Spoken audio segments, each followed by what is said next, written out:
Hello everybody, I am Rohit Bedi from Ludhiana. तो पिछली video में हमने आपको ये बताया था कि जैसे हम बच्चों को हमारे को मजबूरी में बाहर भेजना पड़ता है तो उनके फ्यूचर के लिए ये बिल्कुल बात ठीक है कि अगर यहाँ पे कुछ नहीं होगा तो हमें बाहर ही जाना पड़ेगा। तो इसको ठीक करने के लिए ही मैं जो काम कर रहा हूँ, जो एक आपको एसोसिएशन ही बनवा रहा हूँ, BNOB business network of Bharat. ये प्लेटफॉर्म इसीलिए बनाया जा रहा है ताकि हमारे बच्चों को प्लेटफॉर्म मिल सके, ताकि बच्चे जो बाहर जाना चाहते हैं उनको यहाँ पे कम से कम उसको यहाँ गाइडेंस मिल सके। बाहर जाना गलत नहीं है, किस तरह जाना ये गलत है। अगर आपका बच्चा बाहर जाता भी है और उसको अगर यहाँ पे हम पूरी ट्रेनिंग करके कंपनी के थ्रू भेजा जाए तो वो बच्चा साल में 2-3 बारी मिलने भी आ सकता है। अब कई बार क्या होता है कि हम बच्चा के लायक वो यहाँ पर फ्यूचर नहीं है या कंपनी यहाँ पे नहीं है, कंपनी फॉरेन कंट्री में है, तो वो भी हम काम कर सकते हैं। पर एक स्टडीज बेस पे बेचना थोड़ा सा दिक्कत है, मुझे लग रहा है। जो आप गैस कर सकते हैं कि अगर हम बच्चे को यहाँ पर सौ करोड़ मैंने कोई कंपनी में डाला और जिसका काम नेटवर्किंग बाहर फॉरेन कंट्री में भी है, अक्सर ये होता है कि जो बच्चा इस इंडियन कंपनी में जब काम करता है तो वो वहाँ के लोग जो सीनियर होते हैं वो चेक करते हैं कि ये बच्चा बड़ा अच्छा लायक है, तो उसको मैं बाहर की कंट्री से अपनी चेन में भेज सकता हूँ। तो वो अपनी चेन में वहां पर भेज देगा। शायद उसका आना जाना खाना भी फ्री करेगा। शायद साल में उसको मतलब कि 2 बारी उसको टूर लगा देगा कि वापस आके तो पेरेंट्स को मिल सके, इमरजेंसी में मिल सके। तो ये भी एक रास्ता होता है। जरूरी नहीं है कि आपने पैसे दे दिए तो हो गया। तो इसलिए थोड़ा इन चीज़ों को अपने लेवल पे चेक करें कि यहाँ से भेजना कैसा ठीक है। इवन कि हमने जो आगे जो BNOB हमारा जो आगे सब्जेक्ट आ रहा है, ये एक इंडियन लेवल पे नहीं है, ये हमारी मल्टी चेन फॉरेन चेन्स पे हम ज्वाइन करना चाहेंगे अगर आपका हमारा सहयोग मिलेगा तो। ये चेन को इसमें है कि आपको मैंने पीछे भी काफ़ी बातें बताई हैं कि इसमें आने से क्या होता है कि बच्चे को काम करना इजी होगा। अगर बच्चे को समझ कम है तो यहाँ पे समझदार लोगों के साथ बैठ के उसको भी समझ आ जाएगी। और दूसरी बात है, इसकी जो चेन है वो हमने वर्ल्ड वाइज बनाने की सोच रहे हैं। अभी फिलहाल तो मैं इंडिया में ही है, बाकी ज़्यादा मैं हवा में न जाऊँ तो लोग मुझे बहुत बोलते हैं कि तुम बहुत ज़्यादा आगे बढ़ जाते हो, सोचते ज़्यादा हो। तो मैंने कहा भाई, सोचने में क्या लगता है, सोच तो फ्री है ना यार। बाकी इसमें तो पैसा लगेगा, ये तो मैं अपने पैसे अपनी औकात से ही करूंगा काम। तो मैंने कहा सोचने में क्या लगता है, सोच आगे बंदा कुछ भी सोच सकता है भाई। अगर अच्छी सोच रखेंगे, फ्यूचर सोच करेंगे, तभी उसका प्लेटफॉर्म वहीं तक सोचेंगे ना कि हमने ऐसे ऐसे बनाना है।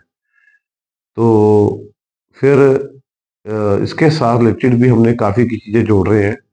ये अकेला एसोसिएशन ही जोड़ रहे हैं, इसके अंदर बिजनेस कैसे जोड़ रहे हैं और कैसे उसको मल्टी चेन पे लेके आना है, वो भी हमने सारी बातें इसमें विचार कर चुके हैं, जो कि हमारा आपको स्टेप बाय स्टेप बताया जाएगा। कि इसमें जैसे मैंने आपको एक चीज़ें बताई थी, इसमें हम जैसे फैक्ट्री वालों को जो प्रॉब्लम्स आती हैं, जैसे 365 दिन की प्रोडक्शन चाहिए उसको, और मार्जिन चाहिए और पेमेंट कैश एडवांस चाहिए होती है, तो हमारा फैक्ट्री वाला अच्छा रन कर सकता है। उसके बारे में मैंने आपको ब्रीफ में आपको बता दूंगा बाद में। तो एकदम सारी चीज़ें आप बता दूंगा तो शायद आपको हजम ना हो पाए। और दूसरी बात है कि दुकानदारों की क्या प्रॉब्लम्स आती हैं। दुकानदार काम करता है सुबह से लेके, पहले सुबह ताला खोलता है, शाम को ताला बंद करता है, तो सारा दिन वो दुकान की जेल में फंसा रहता है। वो भी सिस्टम से दूर है हमारे, लैक ऑफ हमारे जो एजुकेशन सिस्टम कह लीजिए। जो मैंने आपको काफ़ी बार बताया कि जैसे सिस्टम बार कोडिंग सिस्टम है, ऐसी कोई चीज़ें हैं जो हम घर बैठे ही इसको ऑपरेट कर सकते हैं। हमारे को शायद शॉप पे जाने की जरूरत ना पड़े, जस्ट कि जाए तो 1-2 घंटे के लिए जाए और अपने लिए फ्री टाइम निकाल सके। और तीसरा होता है लेडीज। हम लेडीज मेंबर को बहुत ज़्यादा, या तो पढ़ाई बहुत ज़्यादा करा देते हैं और उसके बाद उनकी शादी कर देते हैं और सास बोलती है अभी ये झाड़ू मारो। अब पढ़ाई इतनी कर ली है तो झाड़ू कहाँ से बचेगा। अब तो झाड़ू तो मुझे लगता है उसके हस्बैंड पे ही बजेगा। फर्श पे तो नहीं बजेगा। अब कई कईयों की वाइफ कुकिंग कर रही होती हैं। मैं ये बोलता हूँ कि पीछे क्या किया हुआ उन्होंने, पढ़ाई पूछता हूँ तो किसी ने MBA की हुई है, किसी ने मेडिकल की हुई है। मैंने कहा जी, अगर आपने वो करना था, कुकिंग करनी थी, तो ये पढ़ाई क्यों की। अगर कुकिंग ही करनी थी तो कम से कम कुकिंग क्लासेस सीखती, कम से कम हमारे को खाना और अच्छा ज़्यादा मिलता, हम होटल में जाके पैसा ना खराब करते। तो दूसरी बात एक है कि घर में हम जैसे हम रहते हैं, मैं लोगों से पूछता हूँ कि जो आदमी है वो तो टिफिन लेके अपना फैक्ट्री या शॉप पे निकल जाता है, उस बेचारे को तो अपना ही होश नहीं होता। और पीछे जो वाइफ है वो पहले हस्बैंड को भेजती है, फिर बच्चों को भी भेजती है, और पेरेंट्स का भी ध्यान रखती है, और घर का भी ध्यान रखती है। मीन्स कि लेडीज को सारा कुछ पता है, पर हस्बैंड को अपना ही नहीं पता होता। और हम घर में हम उनको किसको बॉस मानते हैं? हस्बैंड को। उसका डिसीजन ही मेन डिसीजन होता है। तो मैंने कहा जो बंदा किसी के बारे में उसको कुछ पता नहीं है तो क्या वो घर का मेन डिसीजन मेकर बन सकता है? और दूसरी बात, अगर हम लेडीज मेंबर को, जो पढ़ी लिखी लेडीज है, अगर हम उसको अपनी फैक्ट्री या शॉप के बारे में बता दे कि ये काम ऐसा होता है, वो सिर्फ एक आधा घंटा मकी आना जाना करे, तो लेडी मेंबर को सारा कुछ पता लग गया।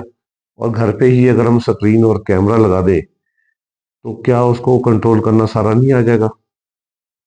और दूसरी बात, कल कोई हस्बैंड कहीं फॉरेन गया होता है या कहीं इमरजेंसी में हो गया या उसके घर कोई हादसा भी हो जाता है, तो पीछे लेडीज में काम को मेंटेन कर सकती नहीं कर सकती?